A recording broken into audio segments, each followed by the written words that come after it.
आम्ही अगरबत्ती वगैरे वाळून अधिकाऱ्यांना, इकडे गणपती बाप्पा आहे, इकडे करा गणपती बाप्पाकडे, गणपती बाप्पाला आरती वगैरे हे वळून जर अधिकाऱ्यांची वाट बघतो, जर अधिकारी नाही आले तर आम्हाला खुर्चीची आरती वळावी लागेल.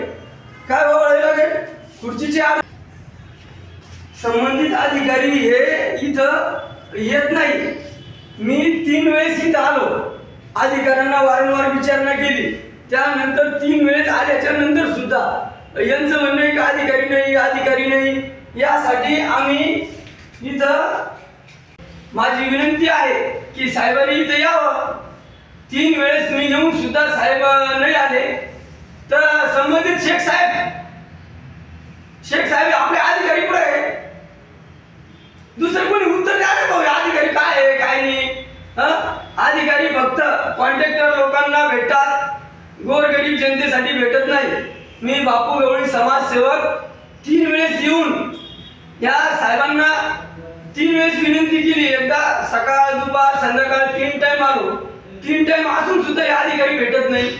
म्हणजे जनतेने याला भेटायचं नाही का गोरगरीब जनतेचे कामं नाही करायचे? अहो, यांच्या शासनाने सचिव म्हणून नियुक्ती केलेली आहे, सचिव म्हणून नियुक्ती केलेली आहे. या संदर्भातल्या GR संदर्भात मी सुद्धा त्यांना 2-3 वेळेस भेटलो. पण मुळात सर फक्त कॉन्ट्रॅक्टर लोकांना भेटतात व यांचे जे काही आदोडे साहेब आहे, आदोडे साहेबांनी सांगितलेल्या लोकांना भेटतात, गोरगरिबांना का भेटत नाही? म्हणून माझं हे साहेबांना हे हार वगैरे फुलं देऊन मी इथे बसलेलो आहे सत्याग्रहासाठी. काय करावं अजून? अधिकाऱ्यांना हार फुलं वगैरे मला वाटतं भेटतील, भेटल्यावर त्यांचं स्वागत करावं. जोपर्यंत सर इथं हजर होत नाही तोपर्यंत आम्ही इथं बसलेलो आहे. शेख साहेब, तुम्ही तुमच्या अधिकारी साहेबाला बोलवा. तुमचे जे अधिकारी आहे त्यांना इथं